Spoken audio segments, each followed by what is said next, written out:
DIY Rattler. Master, may tutorial ka paano magawa ng rattler mo? Wala nang paligoy-ligoy pa, ito na master. Ito lang kailangan natin master, PVC cap 1/2, bearing ng bike, PVC 1/2, fuse glue, sinolid or braided line, and then stainless steel wire number 11. Sundan nyo lang to master. Pwede mo i-skip ang video kung alam mo na ito master. Dikit mo lang ito master pang hindi siya umiwalay.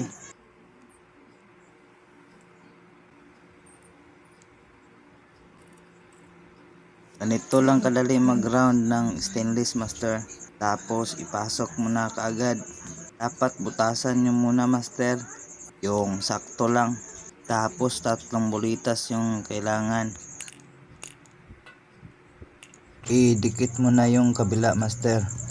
O ganyan lang. Gawa uli ng round sa kabila. Ganito lang master. O see, madali lang. Cut mo na.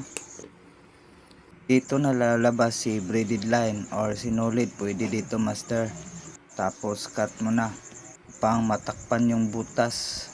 Then fuse glue upang tumibay master.